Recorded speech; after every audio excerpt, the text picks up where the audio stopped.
Hi, Brad. Thanks for taking the time to speak with us today. I wanted to start by asking kind of a broader question. This being your first year with the team, you've had this first few months, and now you hit the break that you guys are coming out of. When you have you had a chance to really reflect on the differences, whether that's the club between DC and Seattle, the lifestyle of DC versus Seattle, all of that stuff. What have your thoughts been on this first few months for you here? Yeah, it's been great. It's been weird at times, obviously with the whole manager change and stuff like that. But coming in, I hadn't really changed teams that much in the past, so it was a little tricky to come into. But the guys here and all the coaches and stuff made it really easy to transition. They helped me out with all the move and stuff like that. So to get my family and my kids happy was a priority, and they helped the club helped me do that straight away, which helps me focus on football. And now it's been an adjustment period between the two teams, but I'm happy to be here, and it's going well. Besides some results and stuff, but other than that, it's been going well. Yeah. We'll go to Mauricio. Yeah, Brendan, thank you for your time. Now that the international break is over and you have time to train, what is the mentality that the coach is telling you guys to come up with the following games to move up on the table? Because right now it's not in a good position. So what is the mentality that you guys are bringing this Saturday? Yeah, it was. It's obviously not nice to go into a break with a result like the one we had.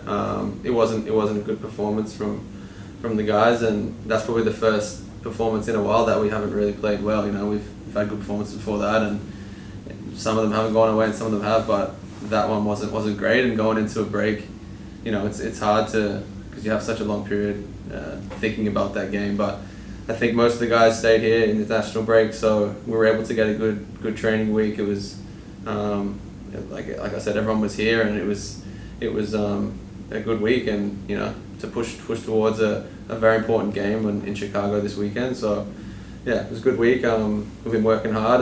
The weather's getting a lot hotter, so we've been working hard and we're ready to go.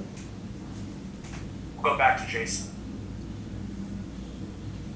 Uh, Brad, kind of looking out away from DC for a second. I watched the end of the Australia World Cup playoff, trying to get my emissions testing done. Watching those penalties while that was happening, I was wondering how that was for you, the kind of the experience of seeing that sort of a stressful game like that. Yeah, two difficult games. That we put ourselves in a position where we should have really qualified in the first place, but to go into playoff games, and I thought the guys played really well against UAE, and the Peru game was a very very tense one. It was obviously went to penalties, and it was a nail biter. Like, they had some chances, we had some chances, and yeah, it went all the way to the end. And that was nice to see the Redmayne come in. The goalkeeper is such a nice guy, and to make the save at the end and send Australia to the World Cup, it's a massive opportunity, and it's massive to be able to qualify for World Cup. So yeah, hopefully I'm around the team, and hopefully it's going in towards the World Cup. I can push for my place and hopefully go. Back to Jason. I was going to follow up about that. Has Australia been in touch with you since you made the move here?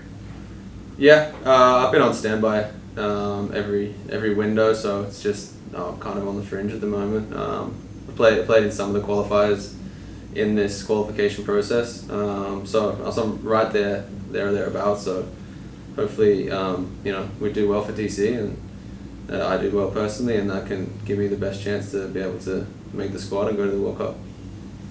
You've been in a bunch of different locker rooms over the years. It seems like not everyone does that. Can come in and fit in, but can perform right away out of the gates on the pitch, and then kind of find a spot and connect with guys off it. It's very hard. I've seen some, even when go back to when I was at Liverpool, you see some of the players come in and they don't do that well, and then eventually they become really good. A good example is Firmino. When I was at Liverpool, he came in, and it was he had to adjust to the league, the language and all that. It didn't really do that well, and then all of a sudden he grew and he became like a world-class player at Liverpool. So that's an example, and it's just really hard for guys to go in any league. Like, so for him to come in and hit the ground running like that, it's pretty special. If you could analyze it, like what do you think he was able to, like, is it his skill set or his personality? How did he get such an immediate impact on the attacking end just right away? I think it's a whole package. I think being confident in himself but not arrogant. You know what I mean? He's confident and he's out there. Like he's lively, he's loud. Once he got comfortable, and I think that translates to the pitch. He knows that we like him, so he can go out and just be himself, and he's confident in his abilities, and he's a great player. So that all of them together kind of makes it the whole package.